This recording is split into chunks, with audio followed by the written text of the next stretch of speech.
All right, so college football playoff rankings come out tonight. Week 2 of the college football playoff rankings. The committee, they've gotten together. Maybe they're still talking. I don't know. I can't predict what they're all about. But tonight, week 2 of the college football playoff rankings come out. And I've already told you guys, I don't think anyone explains this whole process better and keeps us up to speed better than Heather Dinich, ESPN College Football Reporter, here with us. Heather, thanks so much for joining us here on the program. So, huge weekend. Unfortunately, a negative weekend down here in South Florida with the Miami Hurricanes suffering their first loss. Now, the AP dropped the Canes to 12.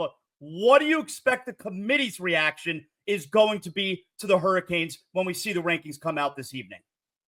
Well, I had Miami dropping to 11 ahead of Boise State. And that's a significant change because if the bracket were today based on that, Miami would be the fourth highest ranked conference champion.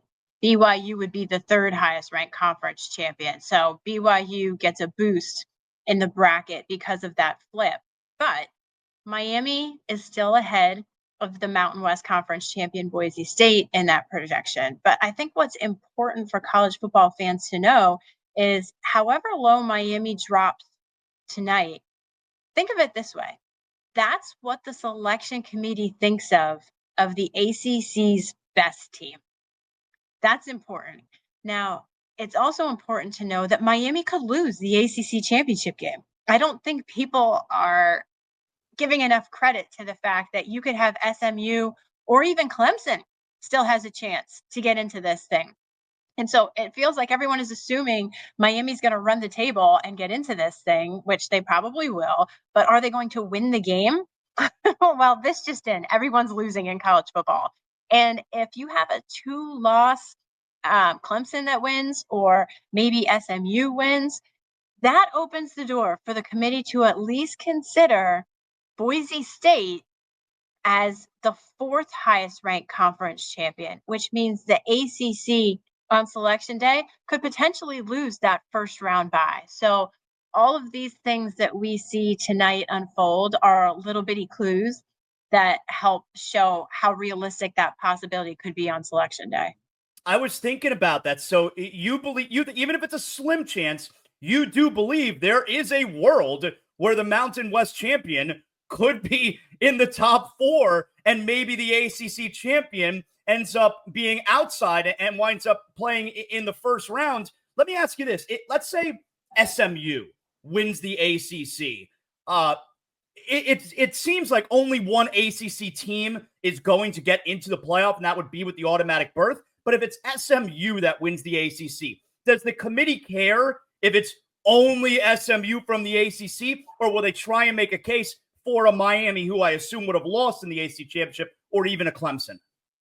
They're not going to try and make a case for anyone. They're just going to rank them based on who you beat, how did you look, what is your strength of schedule, head-to-head competition, all of those common things that they've used for the past decade. But when you mention SMU, look at where SMU is in the ranking tonight. Because again, what does the committee think of the ACC's second best team?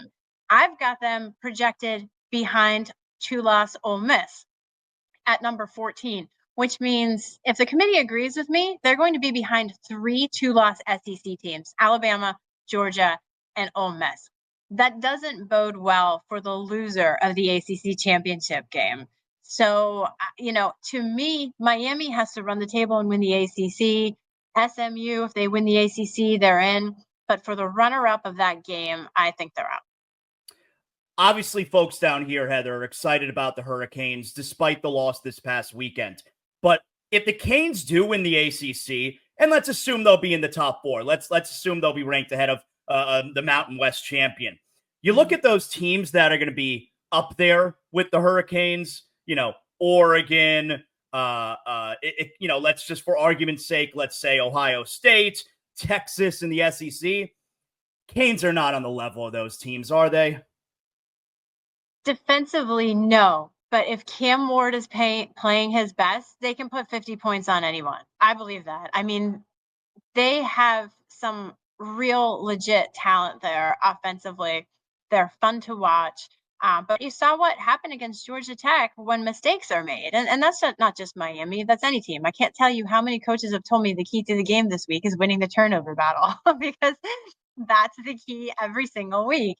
But, we have seen teams with average defenses get into the college football playoff before, but the teams that win it are the ones that are typically ranked in the top 10 in both offensive and defensive efficiency. So, when you go against a team like Ohio State with the way they're able to run the ball with the weapons that they have in their receiving core, do you have answers for that if you're Miami? And there's only one way to find out. Heather, I thought last week you made a great point in reminding everyone that the committee has set a precedent in years past where they've had a 3-loss team ranked in their top 12. Now, granted, it didn't matter back then because we're only talking 4 teams are making the college football playoff. But they're not changing the way they rank teams. It's just we're allowing more teams into the playoff. So there is a very real possibility we could have a 3-loss team ranked in their top 12. Well, historically speaking, over the past decade, there have been 13 3-loss teams ranked in the committee's top 10 on selection day. Not the top 12, the top 10. So if history does repeat itself, yes, that chance is certainly there. And it does, though, depend on who that 3-loss team is. All 3-loss teams are not created equal. And the reason I have Ole Miss on the bubble right now at 13 with 2 losses is because of that home loss to Kentucky, because of an FCS win against Furman, a win against Georgia Southern and Wake Forest, right? If Ole Miss drops one more game, that's not a 3-loss playoff team in my mind. And I would think the selection committee feels the same way. Georgia. Even if Georgia loses to Tennessee, they still have, I think, a 40% chance of getting to the college football playoff, according to the All-State playoff predictor, with still one of the best resumes. So it could get interesting if that happens. And the bottom line is that no one has done this before. I feel like I have to keep repeating this, right? The selection committee hasn't done it before. I have not seen it before. No one has. So you don't know what it's going to be like on selection day, how many 2 and 3-loss teams are on the board, and who they're being compared against. How will the committee, I'm a little bit worried about this. How will the committee treat a team that gets an extra loss because they played an extra game in a conference championship game compared to a team that didn't qualify for their championship game but now has fewer losses? That's a great question, and I'm not going to pretend to know the answer to it because, again, it's another thing that we haven't seen. But I will say that I know that they will evaluate that team, one, based on how they fared in that conference championship game. Do you remember 2014 when Ohio State beat Wisconsin like 59-0? Okay, that's a different game than a close Oregon-Ohio State rematch where somebody loses by another field goal or 1 point, right? So how that game unfolds with the committee members watching. Remember, that's the one time all year they're all sitting around the table watching these games.